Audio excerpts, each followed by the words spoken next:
Hey friend, in this video I'm going to be showing you, finding you ways to do things with your art. I'm going to be giving you 5 ideas of what to do with your old art that you've never heard of before. So if you have a bunch of paintings lying around, you've maybe gifted a painting to friends many times and they're tired of receiving your freaking paintings. Maybe you have all this old art lying around like I do, actually. I need to take my own advice from this video. Or you've given away your paintings to all of your friends and family and they're like, you know what, I'm good. I've received enough paintings from you. Or maybe they're just sitting in your house collecting dust and you're like, I don't know what to do with this stuff, and throwing it away feels sad and wasteful. Well, in this video, I'm giving you 5 ideas of what to do with your old paintings that you've never heard of, legitimately never heard of before. John Rainey actually came up with these ideas because he is the brains behind this operation. And I am not very creative actually with my what to do with these paintings. I just keep them in this filing cabinet. And anyway, he came up with these ideas and they're fantastic. Actually, I think it would be fun if John Rainey said all of these. They're his ideas. All right. All right, everybody. Stop your applause. Okay, it is true. I did have these ideas and it's been a while since I've made an appearance on this channel, so I'm gonna hop on in. I'm not a painter myself or artist myself, but I think that these are really fun ideas. So one idea that I had was to take all your old artwork, scan them, and put them in a book so that you can like reference later.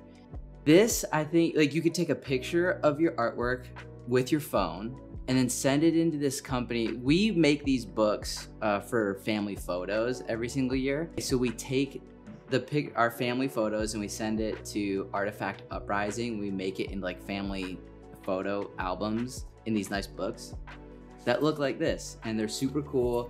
We don't have any books with like art in them because we haven't done that. Adorable.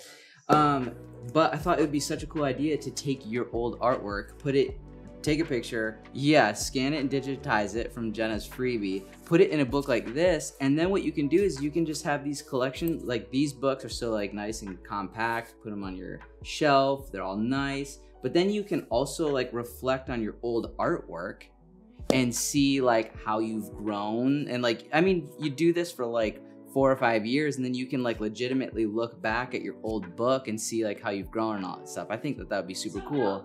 But then it also, I mean, some people might be like super sentimental with your artwork. You might not want to throw your artwork away, but if you have it in your book forever, that might just give you a little bit more of a release, a little bit more of like a letting go of your artwork. You can clean out your old artwork and toss them, but you can still have your artwork live on. And if you don't know how to clean it up and digitize it, Jenna does have a really awesome free course that will show you how to just clean up your artwork a little bit before putting it into the physical book. So we'll link that. It's free. It's free. Definitely check it out. It's super simple. Anyone can do it. It's wonderful. Okay, the next idea that I had was to put your old artwork in a time capsule.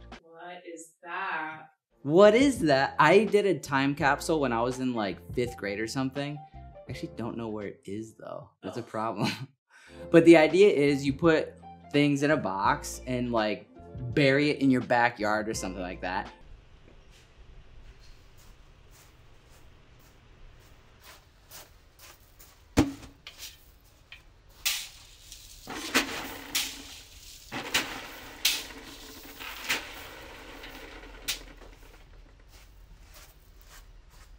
And then dig it up and find it like 10, 15 years later, and then just check it out and see how much things have changed in the last 10, 15, 20 years or whatever. But you have to remember where you put it. And either A, you see how much you progressed in the last 10 years, and then B, maybe if you kind of lost your interest in painting, you can come back 10 years, look at your time capsule, and remember your love for watercolor and come back to it. Yeah, maybe let's look for a little bit more of like a weatherproof box if you want to bury it in your backyard. Or maybe it could be like a shoe box or a cardboard box that you just like jam in the back of your closet and hide it and just forget about it forever, and then you can come back to it.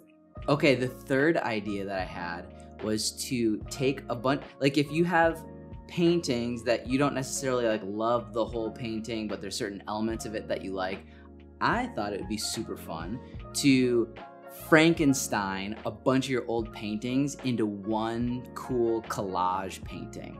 So, you know, if you have like a stack of old artwork, literally just take maybe elements of these pieces and cut them out and put them out, get like a big sheet of paper and just get like glue, or what's that stuff called? Hodgepodge? You could like, you paint like right over it and it like sticks. Anyways, I think it's called hodgepodge. But yeah, just make like a really cool big Frankenstein collage.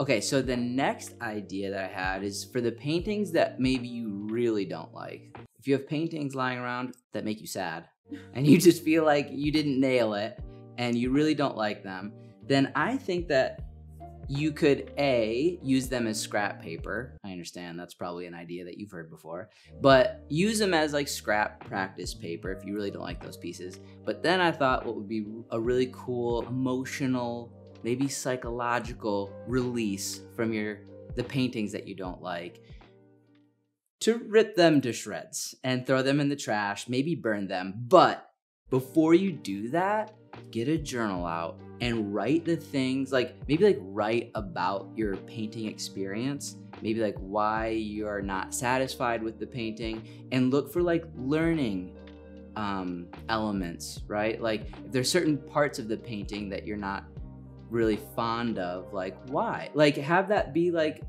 a little personal time with you, between you and the paintings that you don't necessarily love. And write down the things that you think that you could improve on. Like, oh, this painting, I remember doing this painting and I rushed it. I didn't take enough time with it. So before I rip this one to shreds or use it as scrap paper, I want to remember that I should be a little bit more intentional, or I should give myself a little bit more time to work on these paintings. And then do whatever you want, or use it as scrap paper, or rip it up, or burn it. Or if there's another one that's just like, I really liked how this flower came out, but I didn't like how these leaves turned out. And I really could have done this better. I could have made them a little bit more realistic, or I could have added a little bit more detail, or not done as much detail, and I overworked this one too much, or whatever. I think that like having an art journal that documents the things that you could improve on, and let me just say this too. If you take this step and you do this, please, please, please remember that I would encourage no judgment. You know, we all do things that we may like or we don't like, or whatever. That's fine. I paint things I don't like all the time. Jenna paints things that she doesn't like all the time. And that's totally okay. And I don't want you to give any judgment to yourself, because the whole point of all of this, right? I mean, like there are some professional artists and that's really cool. But then there's a lot of like hobby artists. There's a lot of hobby artists out there that are just painting for the fun of it. And that should be the whole point. Like that's the beauty of art, to be able to just do it, the whole process of it. So if you take this step, I just want to encourage you, please be very careful of judging yourself or being too hard on yourself, because that's not the point of this at all. I think that it's really important to enjoy the process, and it's cool to get better at your craft. Like I'm all about like progressing and getting better, but just don't be harsh on yourself. Just take it easy. Just be easy on yourself.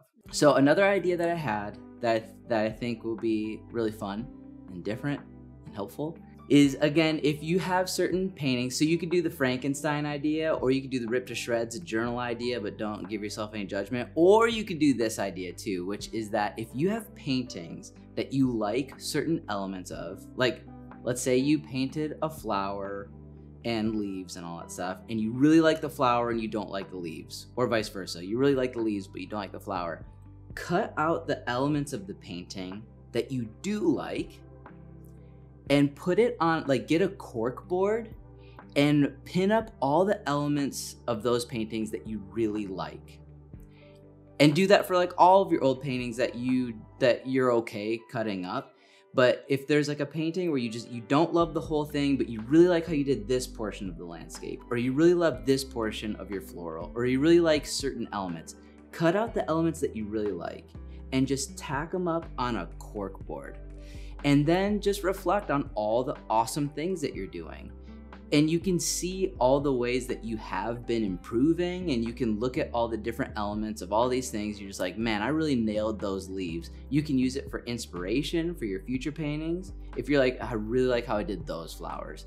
You can look at that, look at the things that you've done really well. You can even like progress even more and just have like a cork board. This would be like an inspo board. It'd be like an inspirational, motivational thing. It'll be a constant encouragement of all the things, all the ways that you are getting better and better. And I think that would be a lovely thing. It would be such an encouraging, awesome thing to have, to just be a daily reminder that you're doing great. And it'll be inspiration for you to continue to progress and move forward and be good. Overall, I just want to encourage the viewer to really enjoy the process, really enjoy your time painting. Don't be too hard on yourself, no judgment. And these are just intended to be really fun ideas to be able to reflect on the art that you've done without, you know, like you could have like a huge pile of art or of like paintings that you'll never look at again. But if it's in a nice, clean, cool looking book that you can like have on your art studio shelf, that would legitimately be kind of fun. Like years later to like go back and be like, how was I painting 5 years ago? And like, instead of like going through all these different paintings from 5 years ago, you have a nice clean little book that you can flip through. That would be fun. But like a lot of this has to do with reflecting on the art that you've done, appreciating the time that you've spent doing art, moving forward from the art that you may not love, and doing that with no judgment, and encouraging yourself and motivating yourself by the good art that you have done as well. Yay. Yay. Do you want to close this thing out? John Rainey is in fact Jenna Rainey's husband, if you're unaware. He does all the video. He comes up with a lot of the ideas for a lot of the videos on this channel and on my Patreon. And he manages both the Patreon and the YouTube channel. Let's give a round of applause. Oh, snap. Dap it. And he's very easy on the eyes. Anyways, great job, John Rainey. Love those ideas. If you have additional ideas that we didn't think of, John didn't think of, I had nothing to do with those ideas, drop them in the comments below. I think it would be fun to check out many other ideas that you might have and to share with other people, because yeah, if you paint every day like me, you probably have thousands of paintings. And, you know, you can only give away so many paintings, and then people are like, I don't need any more paintings. So yeah, let me know if you have any other creative ideas. Thank you guys for watching this video, for commenting, for liking and subscribing, and I will see you in the next video. It will probably be me, but who knows, maybe John will make more appearances on this channel. Bye. Bye.